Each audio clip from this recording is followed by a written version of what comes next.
ദശകങ്ങളായി തുടർന്നുപോയ ദൃഢമായ സാമ്പത്തിക ബന്ധങ്ങൾക്കും സൗഹൃദങ്ങൾക്കും മേൽ വിള്ളൽ ഏൽപ്പിച്ചുകൊണ്ട് യുഎഇയിൽ നിന്ന് പുറത്തുവരുന്നത് അപ്രതീക്ഷിത വാർത്തകളാണോ?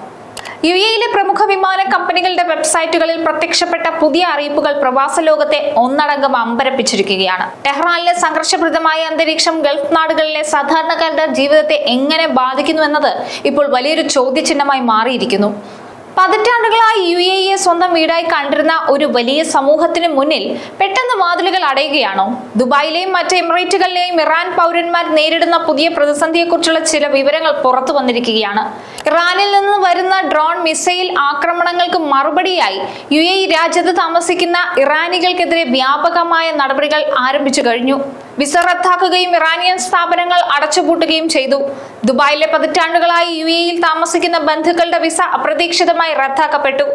ഈ ആഴ്ച ഇറാനിയൻ പാസ്പോർട്ട് ഉടമകൾക്ക് രാജ്യത്തേക്ക് പ്രവേശിക്കുന്നതിനോ യാത്ര ചെയ്യുന്നതിനോ യുഎഇ വിലക്ക് പ്രഖ്യാപിച്ചു.